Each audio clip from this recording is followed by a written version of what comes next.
L'invité de Frisson Radio. Docteur Henri Charles Aïnandou, je suis le président du Conseil national des pharmaciens du Bénin.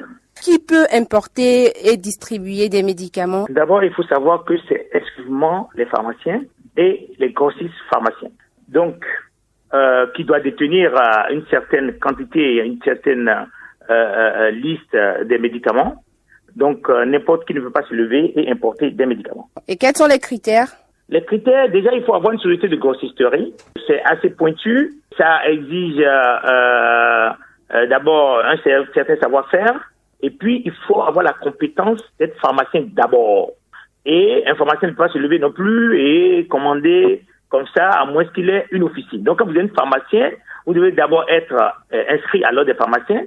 Et même les pharmaciens d'officine doivent s'approvisionner chez les grossistes pharmaceutiques. Est-ce que vous pensez que M. Atao est un distributeur légal, puisque ses avocats ont dit que ce qu'il fait n'est pas illicite? Je ne vais pas rentrer dans les polémiques, mais M. Atao n'est pas pharmacien. Nous produisons les documents qui attestent qu'il est distributeur légal. Je sais que sa femme a une autorisation, la Makinocho a une autorisation d'importation et de distribution de matériel médical, et que le député Atao, lui-même, il est délégué médical. Le délégué médical ne peut détenir que stock de médicaments sous forme d'échantillons, estampillés échantillons.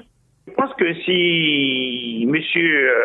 Atao est un distributeur légal, il n'allait pas quand même s'opposer à la perquisition.